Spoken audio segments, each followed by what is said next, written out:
സംസ്ഥാന സർക്കാരിന്റെ ബജറ്റിൽ അനുകൂല പ്രഖ്യാപനങ്ങൾ ഉണ്ടാകുമെന്ന പ്രതീക്ഷയിലാണ് സ്വകാര്യ ബസ് ഉടമകളും തൊഴിലാളികളും. പ്രിയദർശിനി പദ്ധതി സർക്കാർ നടപ്പാക്കിയതോടെ സ്വകാര്യ ബസ് മേഖല പ്രതിസന്ധിയിലാണ്. സർക്കാർ അനുഭാവപൂർണ്ണമായ നിലപാട് സ്വീകരിച്ചില്ലെങ്കിൽ പ്രതിഷേധ പരിപാടികളിലേക്ക് കടക്കുമെന്ന് ബസ് ഓപ്പറേറ്റേഴ്സ് അസോസിയേഷൻ സംസ്ഥാന general secretary T Gopinathan news മലയാളത്തോട് പറഞ്ഞു. KSRTC ഓർഡിനറി ബസ്സുകളിൽ സംസ്ഥാന സർക്കാർ സ്ത്രീകൾക്ക് സൗജന്യ യാത്ര നടപ്പാക്കിയതോടെ മുൻപെങ്ങുമില്ലാത്ത വിധം പ്രതിസന്ധിയിലാണ് സ്വകാര്യ ബസ് മേഖലയെന്ന് ബസ് ഉടമകളും തൊഴിലാളികളും പറയുന്നു. സ്വകാര്യ ബസ്സുകളിൽ യാത്ര ചെയ്തിരുന്നതിൽ 70% പേർ സ്ത്രീകളായിരുന്നു. എന്നാൽ KSRTCയിൽ സൗജന്യ യാത്ര അനുവദിച്ചതോടെ ഇവരെല്ലാം സ്വകാര്യ ബസ്സുകളെ ആശ്രയിക്കാതെയായി.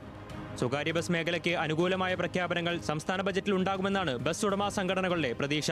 ക്ഷേമ പദ്ധതികളുടെ ഭാഗമായിട്ട് ഞങ്ങളും ഈ ഗവൺമെൻറ്റിൽ പങ്കാളികളാവാൻ തയ്യാറാണ്. 100% സ്ത്രീകൾക്കും ഇത് കിട്ടാനുള്ള സാഹചര്യം ഒരുക്കാനുള്ള താല്പര്യമുണ്ടെങ്കിൽ ഞങ്ങളും കൂടി ഈ ഇതിൽ പങ്കാളിയാവാം.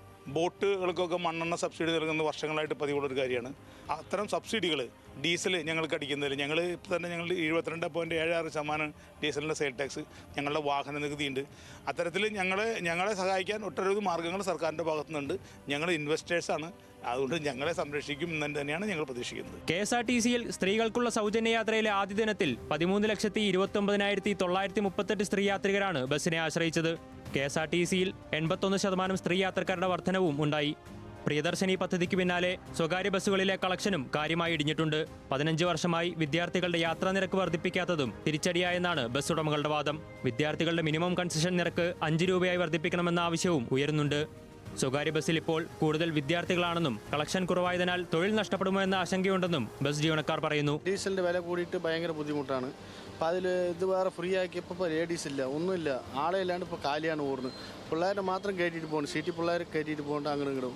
അതന്നെ ഉള്ളൂ, വേറെ ഒന്നുമില്ല, കാലി വണ്ടിയാണ്. ഇപ്പോൾ കിട്ടുന്ന 10,000 കിട്ടും, ഇപ്പോൾ അതില്ലാണ്ടായി. ഡീസൽ സബ്സിഡി, നികുതി ഇളവ്, ബസ് ചാർജ് വർധന അടക്കം ബജറ്റിൽ പ്രഖ്യാപിക്കണമെന്നാണ് ബസ് ഉടമകളുടെ ആവശ്യം. സ്വകാര്യ ബസ് മേഖലയെ താങ്ങി നിർത്താനുള്ള പാക്കേജ് ഉണ്ടായില്ലെങ്കിൽ ശക്തമായ സമരവുമായി മുന്നോട്ട് പോകാനാണ് ബസ് ഓപ്പറേറ്റേഴ്സ് അസോസിയേഷൻ ഉൾപ്പെടെയുള്ള സംഘടനകളുടെ തീരുമാനം. ആയിരക്കണക്കിന് തൊഴിലാളികളാണ് സ്വകാര്യ ബസ് മേഖലയെ ആശ്രയിച്ച് ജോലി ചെയ്യുന്നത്.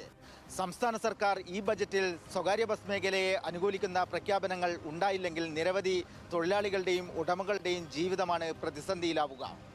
ക്യാമറമാൻ രമേശ് റാമിനൊപ്പം സച്ചിൻ വള്ളിക്കാട്, ന്യൂസ് മലയാളം.